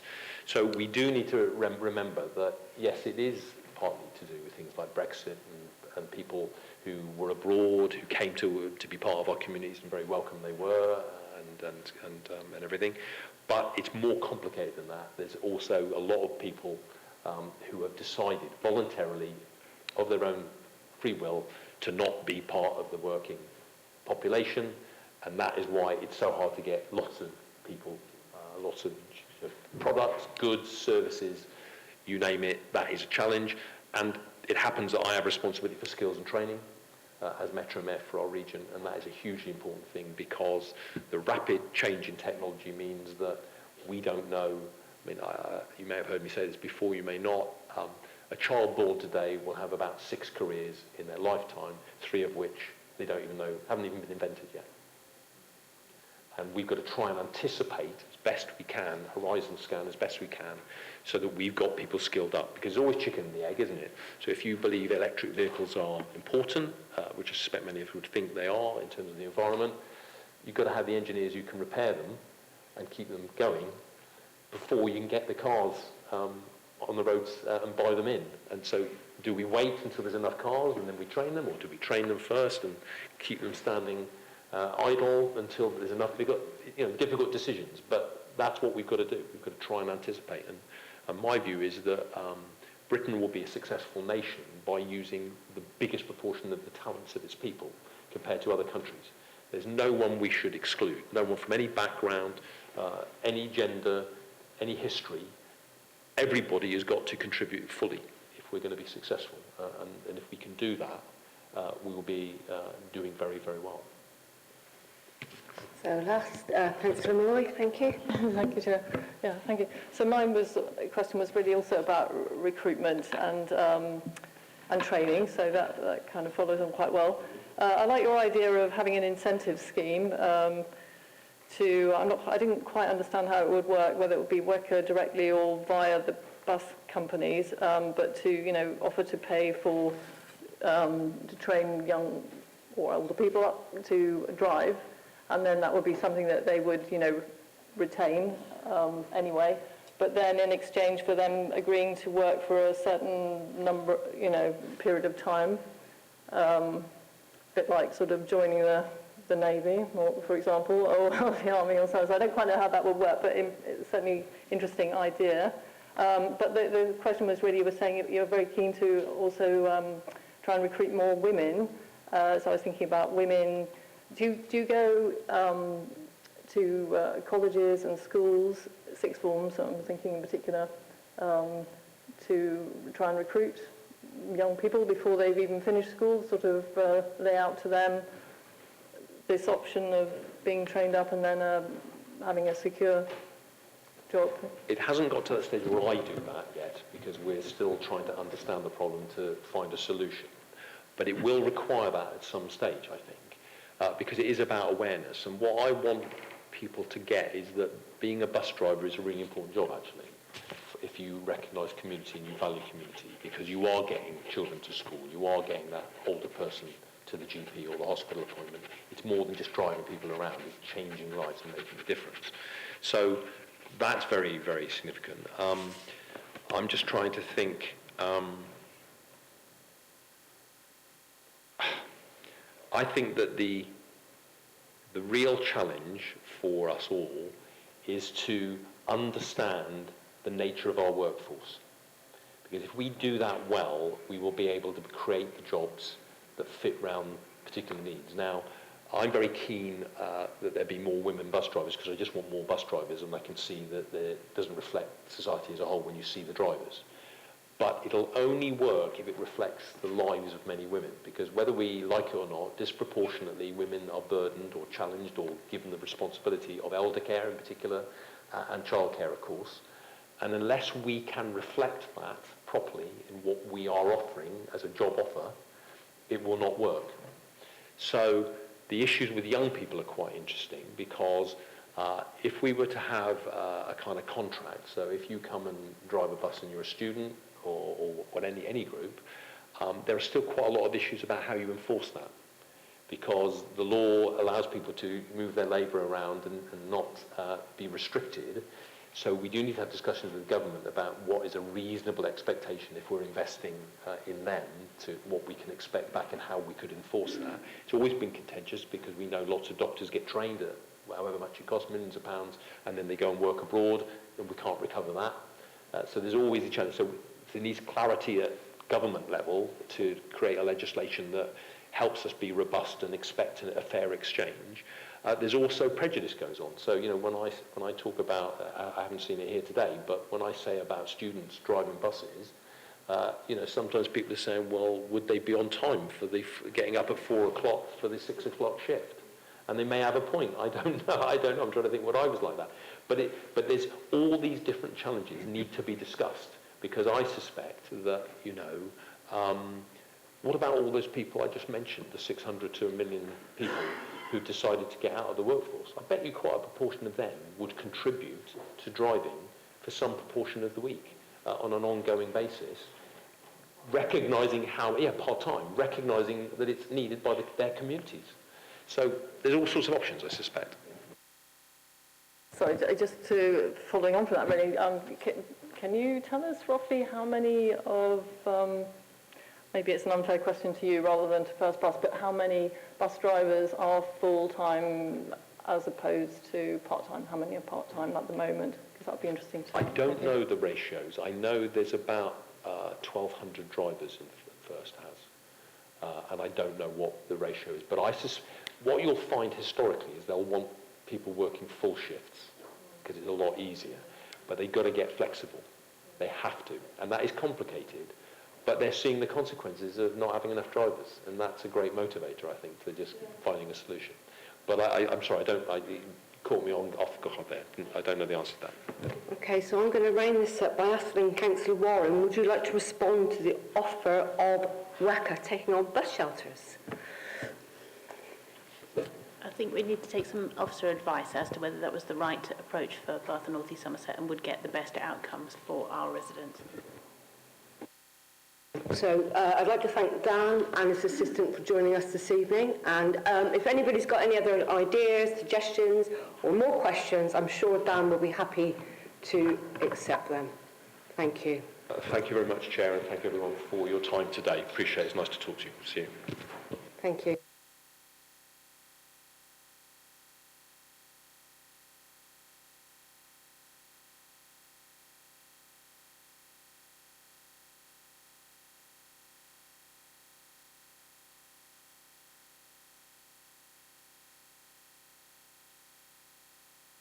So our next item on our agenda is planning performance. But let's see him just get ready, and he's got a couple of officers with him.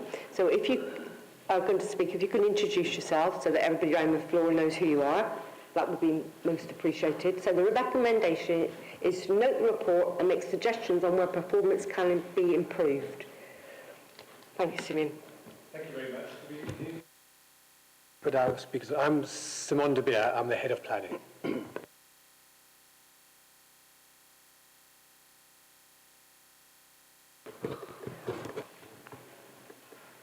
I'm Chris Gom. I'm one of the team managers in development management. And I'm Sarah James, and I'm the deputy head of planning in development management.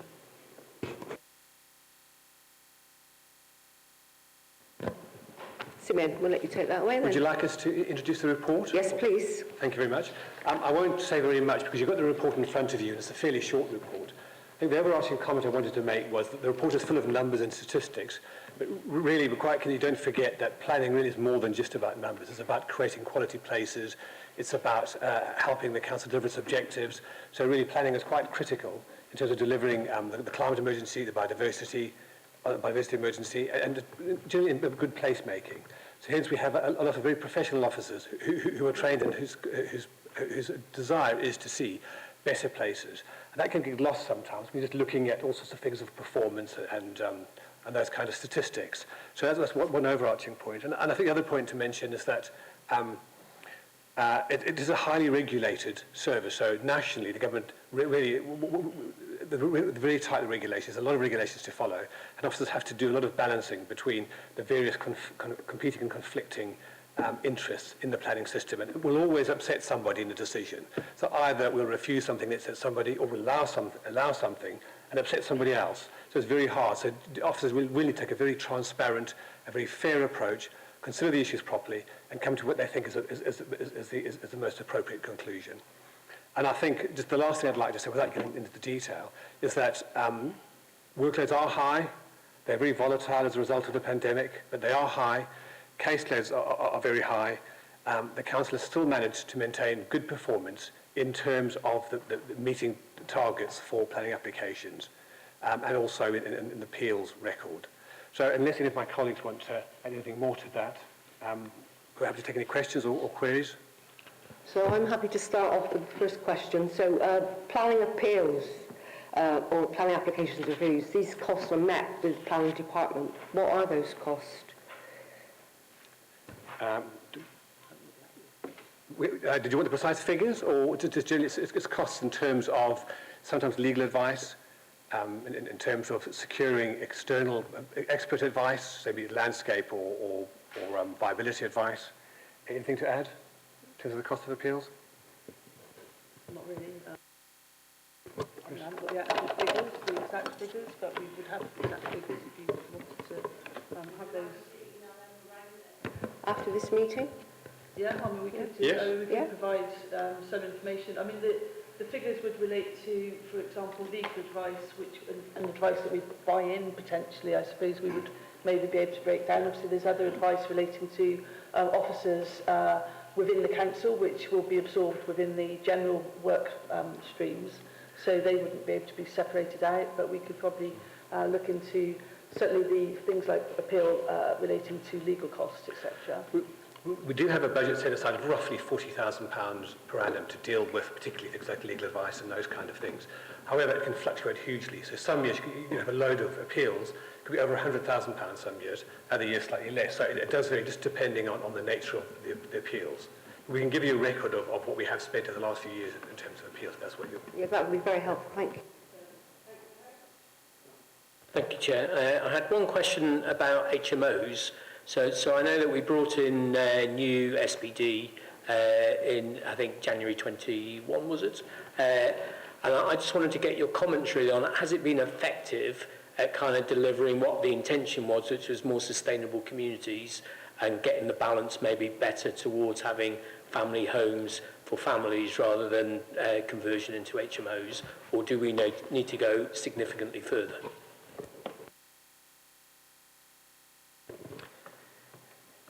Yes, I mean, in terms of the SPD that was introduced last year, obviously it introduced a number of criteria. The main new criteria was the sandwiching policy, which, in effect, in a nutshell, the policy prevents open market sort of owner-occupied properties or non-student properties being sandwiched between two HMOs, and that's horizontally and vertically in a flatted development. We have refused some of those applications where sandwiching would result, and so we have seen some success in terms of preventing scenarios where local residents feel sandwiched or feel overwhelmed by HMOs completely surrounding them. So there has been some successes in terms of that sandwiching policy. Also, I know that it doesn't relate to preventing HMOs as such, but there are some requirements in that new policy that relates to energy performance and minimum room sizes, for example, and we're starting to see that sort of filter through to the developments that we're seeing. So it's very difficult to quantify the success, but we can certainly see that the policies in the SPD are having an effect and they are being realised. Thank you. My second question was really about the data and the way it's presented. And in particular, my understanding is that we used to present the data around closed cases. So I think in this case, we were talking about 84 cases that have been closed around enforcement cases. And I think we used to do a breakdown of those closed enforcement cases with kind of an explanation of, actually we've reached a point where we think we're not going to get any further, or this has been closed because of, and I don't think we've got that level of detail, so we don't get a sense from the data about then how well we're doing really about closing cases because we've got to the end of the road successfully, or whether we've actually realised that the sort of the amount of effort versus the kind of reward is tipped over to a point where we need to just close it because we've reached sort of exhaustion points. Are you talking about this report? You're talking about the reports you get to planning committee on enforcement. Is that what you're talking about? Yes. Yeah. Sorry. And what you're saying is you'd like to see a bit more detail in terms of the qualitative aspect of that. Yeah. Exactly. That's something we can take back. Thank you. Councillor Johnson. Thank you, Chair. I wanted to ask a question about Section 106 money. And can we have a register of Section 106 agreements, which are completed in full, which are partially completed, and which ones haven't been completed at all? We seem to be promised the moon by greedy property developers, and all we get is a dodgy light bulb. In Poulton, we've seen significant issues with getting developers to actually fulfil what they have promised to our communities. And I think if we actually had a register where we could keep on track of it, on top of this, it would get potentially done a lot quicker.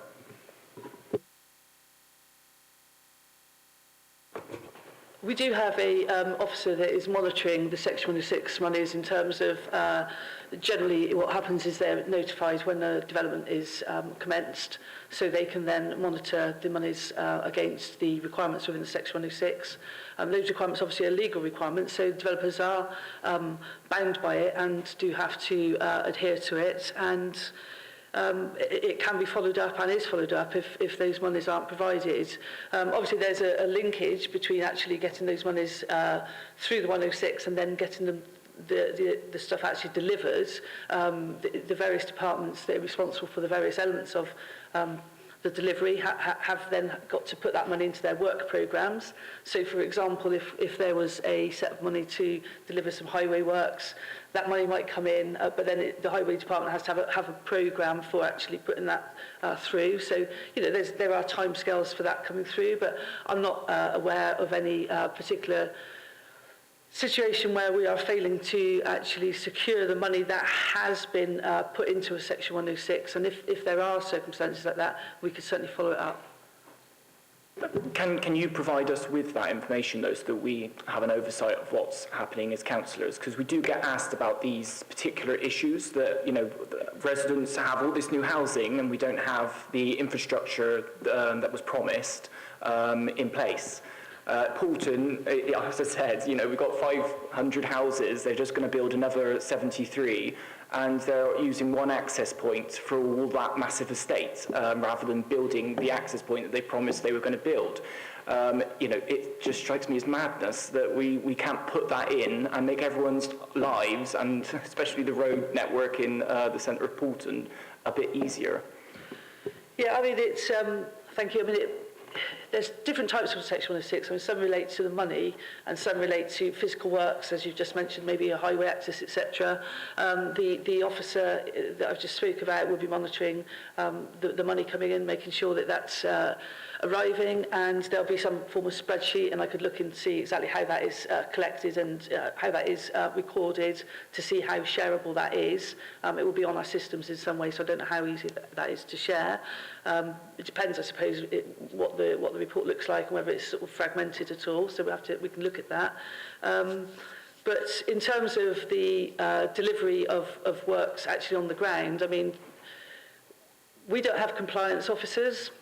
We don't have the resources to have compliance officer, and in the past that has been something that's been part of the department. But a lot of the time, what happens in the circumstances now is that when things aren't complied with, they are brought to our attention by people who are actually in that community and who know that something should happen. And when that is brought to our attention, we obviously follow it up. So that's the other side of it, really, with some of those works, is it's best to bring that to our attention so we can investigate if there's any thing that hasn't happened that should have. And just to add to that, as Sarah says, we will look into the data we store on 106 and see if we can extricate the data by parish, and that's what you're after in particular. By parish, that can be pulled out and make it in a sort of an easy, understandable format, so you can see what is required by what date and what has happened and what hasn't happened. We'll look into it. Yeah. So I've got a follow-up question on S106. So please down had planning permission for 89 properties. Cura's notice resubmitted another planning application for 51. So obviously the SIL agreement was agreed on 89. Will that change if planning permission is given for 51 properties?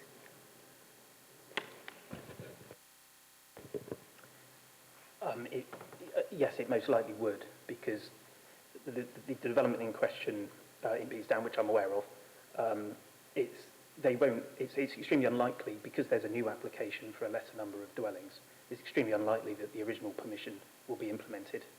And so that permission falls away under 106 connected to it. So the case officer on the new application will have to renegotiate the Section 106 from scratch, although many of the same policies will apply. Okay, thank you very much. So, Councillor Bromley? Thank you, Chair. Hi. It's not really a question, it's just to say I'd like to, I know there have been a lot of staffing issues in the planning department. I'd just like to commend the department, really, because the caseload obviously is higher than sort of the average, but the overall performance remains good. So I just wanted to say well done, really, generally. Yeah.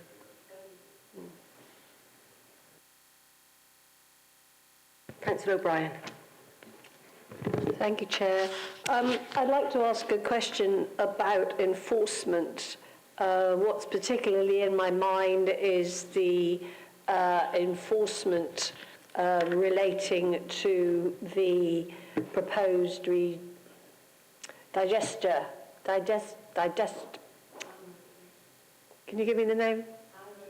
Anaerobic, thank you. Anaerobic digester, sorry. Up just outside Keynsham at Woolard. Now, as you will, and I don't want to bore everyone, but it's a case in point in terms of developers playing the system. Some years ago, they were granted planning permission. They implemented, what they implemented was not planned, so they were in conflict and contravention of the condition. They then, as you're aware, I'm sure, put in a new application for this mega thing, which got eventually refused. They were going to go to appeal, and that's stopped.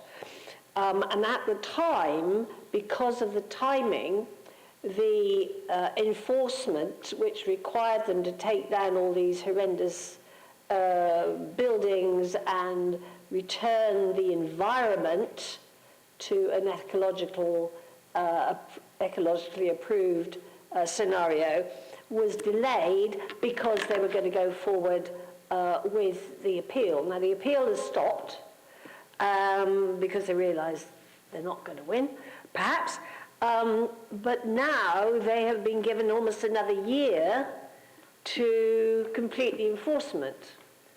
And it's incredibly frustrating that many of us are very, very surprised that they've been given that long in order to complete the enforcement, because a lot of it can be done quickly in terms of not just taking down these horrible old buildings, but bringing that land back to what it should have been. Can you explain why there's such a long delay?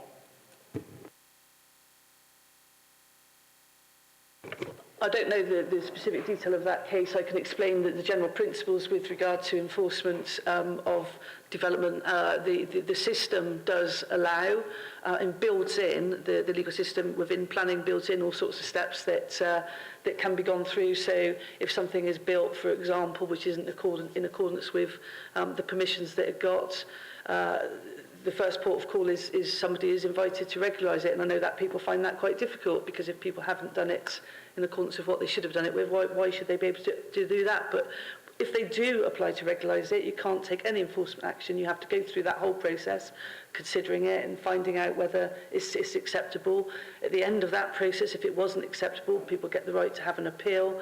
So while all this is going on, it's not expedient to take enforcement action, because that appeal, for example, or that application might be successful. And that is a very frustrating process for people to watch and to actually go through. And it's a very time-consuming process. It is a long process.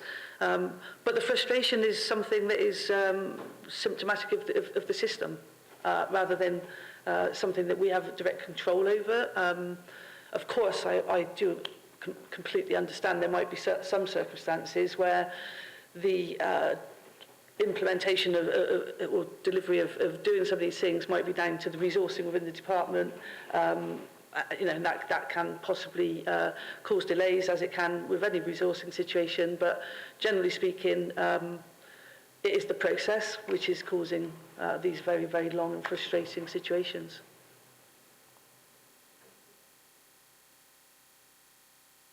Councillor Crossley? Thank you very much. I'll get to my question. A little bit of a preamble leading up to the question. Two of the officers there, you've been with us a very long time. I don't quite know when you joined us in the middle, but you will remember, going back to 2007, the chaos of planning with 4 different committees, inconsistent consideration, and the fact that the officers were spending all their time preparing for 4 different committee meetings. And going into the 2000 election, Francine Habeling and myself agreed that the outcome of the election was that we go to, whoever won, we'd go to one planning committee, and that's what we did. And I think Francine won that one, but we went to one committee as agreed beforehand. So that changed us, that transformation started the journey of moving us from one of the worst planning authorities to what quite clearly is, from these figures now, one of the very best. And you don't put any national figures here. I don't know whether that's your shine. You don't want to boast about it, but I would imagine we're right up at the top. But my question is, planning appeals, what went wrong at the end of 2021 when you had 42% appeals allowed? Was that an exceptional quarter, i.e. were the quarters before that better, or was that, what had gone wrong with appeals? What was going on there that we've addressed that position, and are we now back down to zero? Yeah, I was quite surprised when I saw those figures, because generally our appeals record has been quite good. You've got a snapshot here of a couple of years, I think, which, where's the table? It doesn't look very good, does it? But in terms of the, it is improving. Sarah, you wanted to come in on that? I was only going to say, obviously, if it's expressed in percentage terms, that could also relate to the fact that there may have been not very many appeals. So if we had a very small number of appeals and lost one, then immediately you're 50%, poor performance in terms of the appeals, because 1 out of 2, But so it really does depend as well as how many appeals were taking place at that time, Councillor Crossley. I'm not sure. I can't recall that far back, but that may explain as well. If you do want the national performance figures, they're on the top of, we've got, this is on table 3, so alongside the West of England performance figures, you've got the national figures, and all of the West of England authorities do perform better than the figures for England. Do we have any more questions? Councillor Malloy? Yeah, thank you. I was interested to read, was it in 311, that, because I hadn't realised this, that there's no fee for listed building applications and works to trees. And that, obviously there are a relatively large number of both of those due to the fact that we're in a World Heritage Site. So I was just thinking about that and wondering, is that a local choice, or is that... So that's the question, is that a local choice, or is that something that's set by central government? Because then further down in the paragraph 5.1, you're talking about national fees and the fact that they're set by central government, and that the last fee increase was 5 years ago. And just thinking about, inflation and so on, I was just wondering, are there any plans to increase the fees? It looks as if they will be going up, and how much control do we here have over how much they go up? If it's centrally, it looks as if it's going to be centrally dictated, but so to do with that really, and is that a way of trying to bring in a little bit more? Well, I mean, you're going to need to bring in a bit more money just to cover your costs, basically, aren't you? Yeah.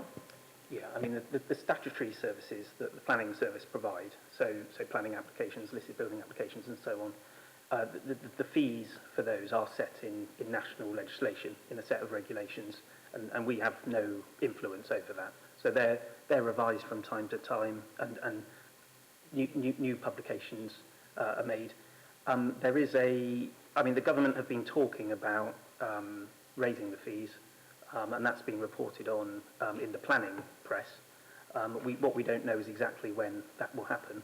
I imagine it will be within the next year. And so there would be a relatively small increase in the fees, as I understand it, but clearly not enough to cover the cost of the planning service. What we do have control over is our discretionary fees, so the non-strategy things that the planning service provide, such as pre-application advice, for example. So that is within our gift to change. But in terms of the statutory regulatory fees, no, they're in national legislation. And just on those discretionary fees, we bring in quite a hefty amount, so about £300,000 plus a year, just on those sort of discretionary fees. Correct me if I'm wrong, but there's no fee on listed building planning applications, is there? Correct, we're not allowed to charge for those because they're set nationally. Thank you.